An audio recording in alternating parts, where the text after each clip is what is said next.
Mon ami, mon frère, je comprends ta détresse. Prends courage, mon ami, et n'abandonne pas. Ça ne vaut pas la peine de le chercher ailleurs. Mon ami, le bonheur, il est là dans ton cœur. C'est un honneur pour moi de me rendre jusqu'à Chicoutimi, ici, pour faire mes présentations au Québec. C'est la première fois. Je veux juste mentionner aussi, avant de se rendre à Chicoutimi, ses parents l'ont apporté à Ottawa pour visiter le Parlement.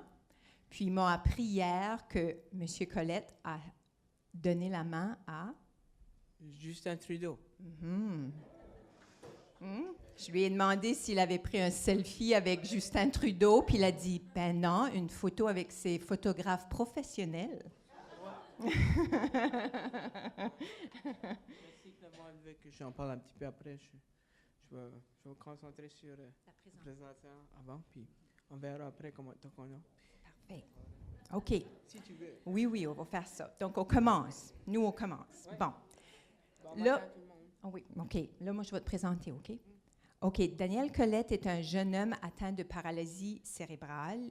Il a un grand répertoire d'amis et de gens qui l'entourent.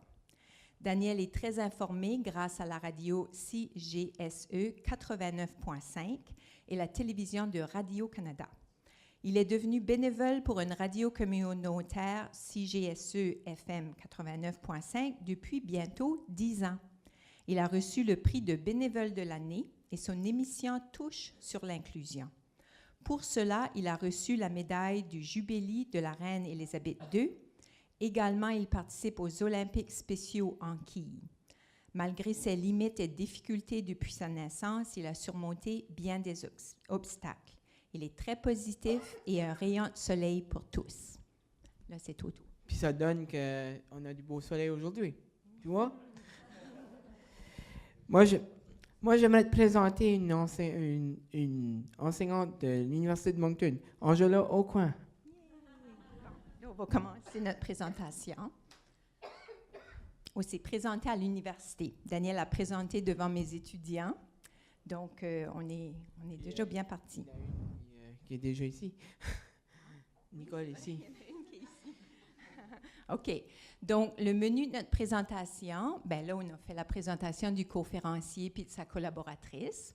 On va parler de l'inclusion en 3 temps. On va parler de l'inclusion scolaire, on va parler de l'inclusion professionnelle et l'inclusion sociale, tout par rapport à ta vie. Hein? Puis après ça, on aura une interprétation musicale. Ça va? Donc, OK, l'inclusion scolaire. Puis là, je pense que ma première question, on s'est peut-être trompé un petit peu. Bien, on va faire ça. Là, ça dit, lorsque tu fréquentais l'école primaire, tu fus souvent victime d'exclusion. Mais on va commencer juste par te demander, parle-nous de quand tu étais à l'école primaire, comment est-ce que ça se passait? Moi j'ai dû commencer l'école une année d'extra, une année. D'habitude, tout le monde commence l'école à l'âge de 5 ans. Mais moi, j'ai dû attendre que la maternelle vienne dans les écoles à l'âge de 6 ans. J'ai resté une année extra à la maison pour faire une sorte de programme qui m'a permis de rester une année d'extra avec ma maman. Puis, c'était pas facile. Il fallait qu'à la maternelle, je n'étais pas inclus tout de suite. C'était vraiment exclusion à plein. Puis, mes parents ont eu chance d'aller à une réunion pour voir si que j'étais inclus ou pas. Puis, c'était vraiment dur. Mais j'ai surmonté ça avec confiance. Parce que j'étais la première personne à l'école Champlain à rentrer en maternelle à l'âge de 6 ans. Puis j'étais pas mal fier de ça. Donc, le Nouveau-Brunswick, il est pas mal reconnu à l'échelle internationale pour l'inclusion scolaire. Vu que tu as 30 ans, Daniel? 34 ans maintenant. 34 ans. Bien, si on recule 34 ans passés, c'est certain que l'inclusion, c'était assez nouveau. Puis toi, tu étais le premier avec déficience intellectuelle qui rentrait en maternelle. Là, après ça, tu as été à l'école intermédiaire. Puis là, c'était un petit peu difficile. Puis tu peux nous en parler de ça parce qu'on parle d'inclusion, mais il faut aussi parler d'exclusion. Hein, parce que les deux vont ensemble. Oui. Ben, malheureusement, quand j'étais à l'école intermédiaire, quand je voulais aller jouer dehors, puis tout ça, le monde ne m'acceptait pas dans le groupe. Il me rejetait. Des fois, j'arrivais à la maison avec une béquille plus petite que l'autre. Puis, quand je tombais sur la neige, ils ont dit « Lève-toi, on ne t'aide pas, nous autres. Juste, lève-toi tout seul. » Mais moi, c'était pas facile de me lever sur la glace. Puis, il y avait des mots qui n'étaient pas trop gentils. Puis, des fois, je pense qu'il y a des jeunes qui te demandaient de faire des choses, puis tu n'étais pas d'accord. Ouais. Faire du sexe, j'ai dit non. Veux-tu fumer? J'ai dit non, je ne suis pas intéressé. Mais pour surmonter ça, j'ai été voir les psychologues, puis c'est ça qui m'a donné, le boost de continuer. Je ne m'ai pas laissé arrêter ma condition plus tôt. C'est quelque chose qui fait partie de la vie, puis il faut surmonter nos problèmes. Puis à l'école secondaire, hein, là, c'était différent parce que tu te disais un petit peu plus inclus. Oui. J'étais dans les boîtes à chansons, j'étais à les danses d'école, j'avais plus d'amis. Là, j'allais sortir, j'allais dehors, puis le monde était là pour m'accepter, pour la manière que j'étais. Puis, ça qui n'était pas plus facile, c'était juste qu'on avait passé 1 an à l'école. La seule chose qu'on faisait à l'école, c'était juste être sur un ordinateur, pêcher des lettres. Ça, c'était passé pour l'apprentissage. On aurait aimé d'être plus que ça.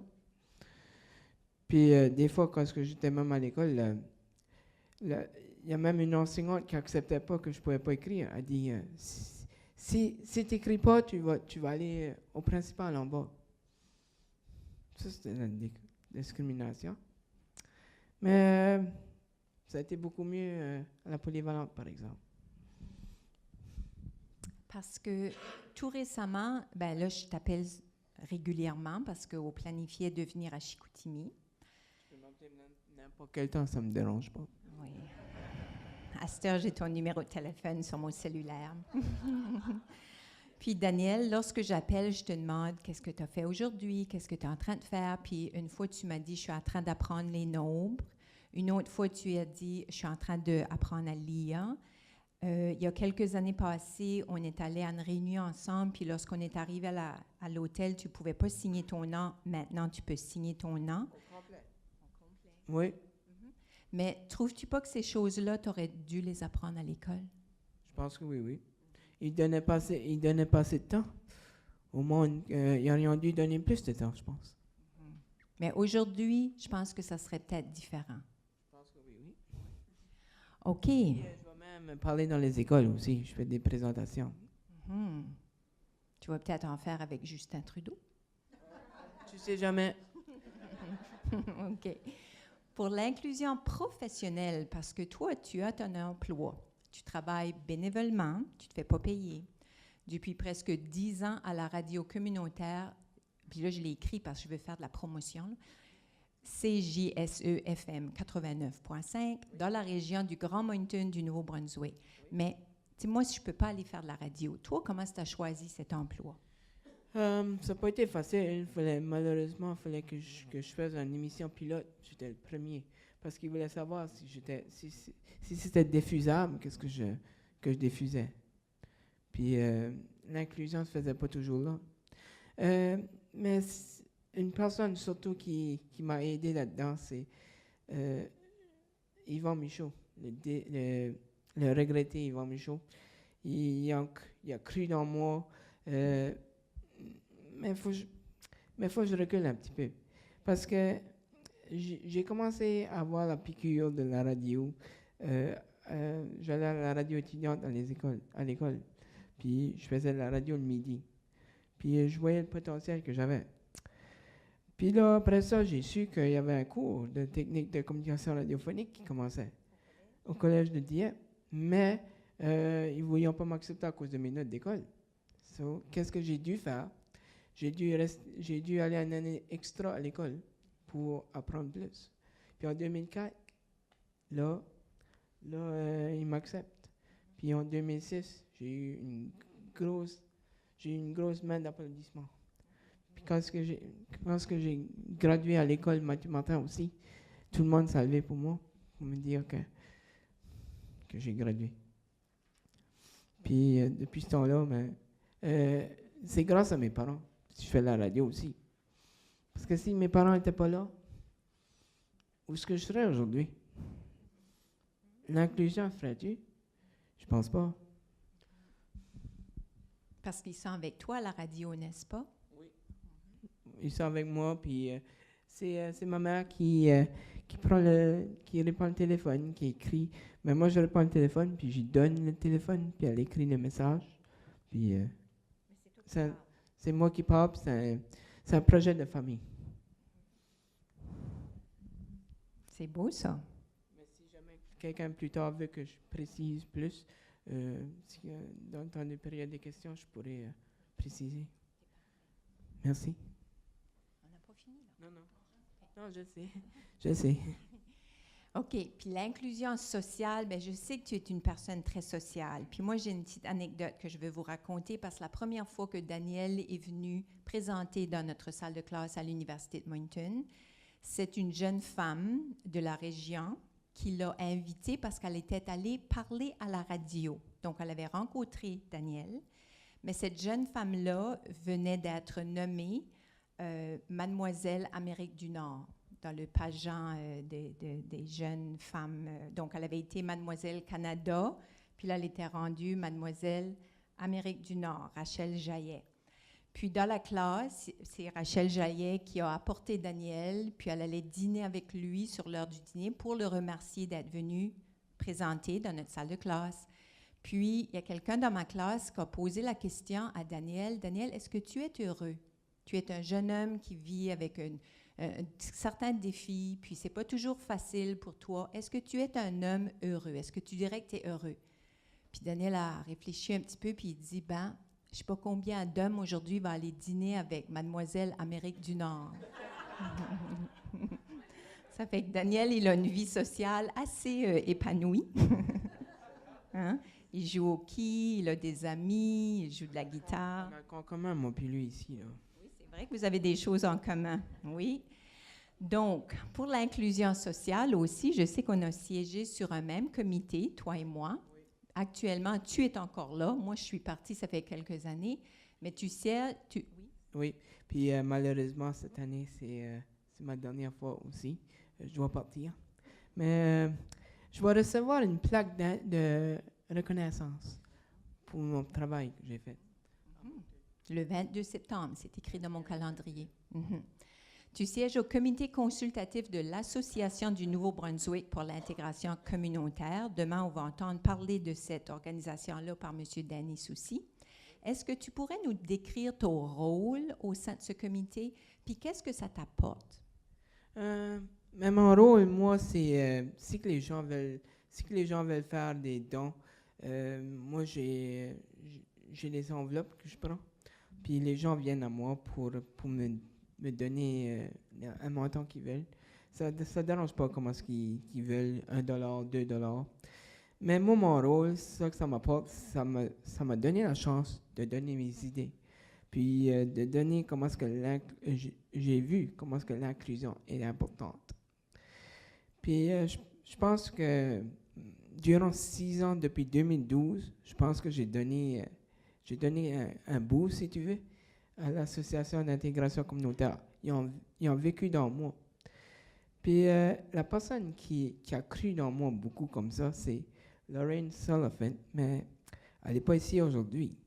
Mais je pense qu'elle a dit que elle a vu comment est-ce que l'inclusion est importante, puis que j'aurais pu donner mon mot. Puis c'est pour ça que je suis encore là aujourd'hui. Ils ont cru dans moi depuis 6 ans de temps. Puis merci, Denise, aussi.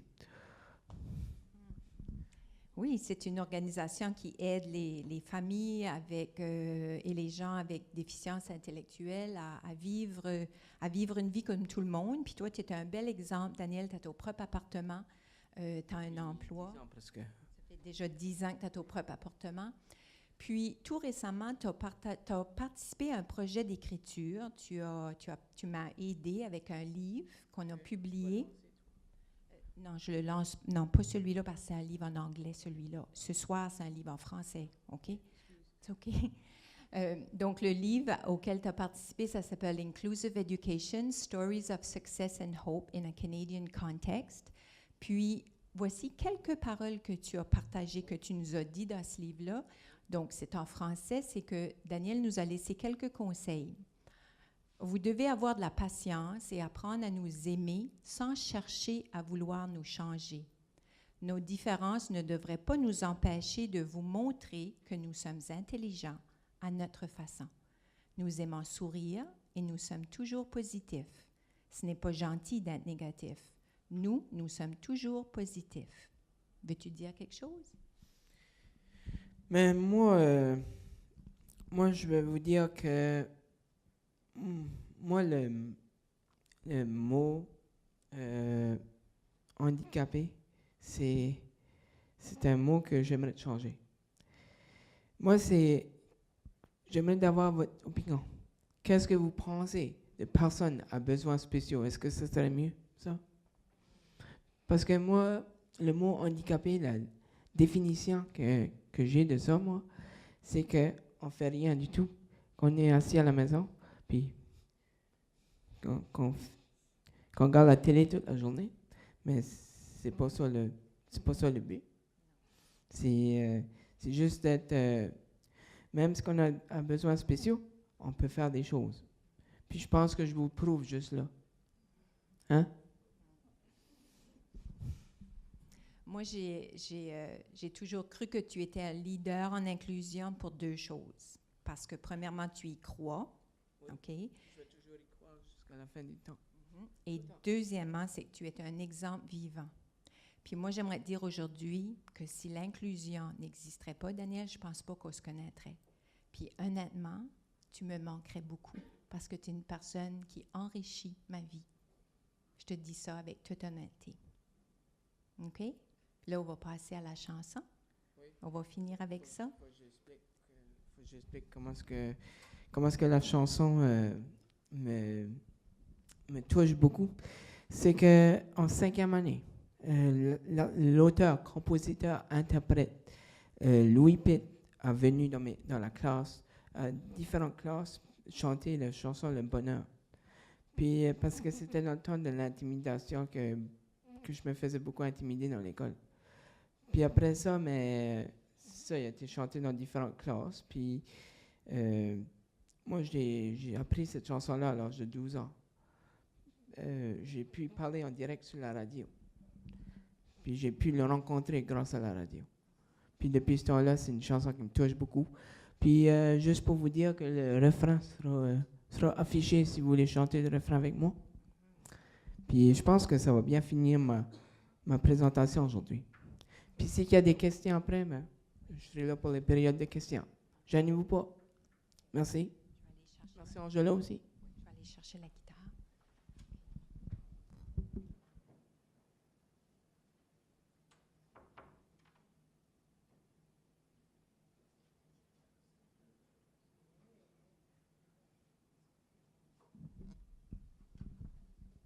Donc, soyez pas gênés de chanter avec lui, OK?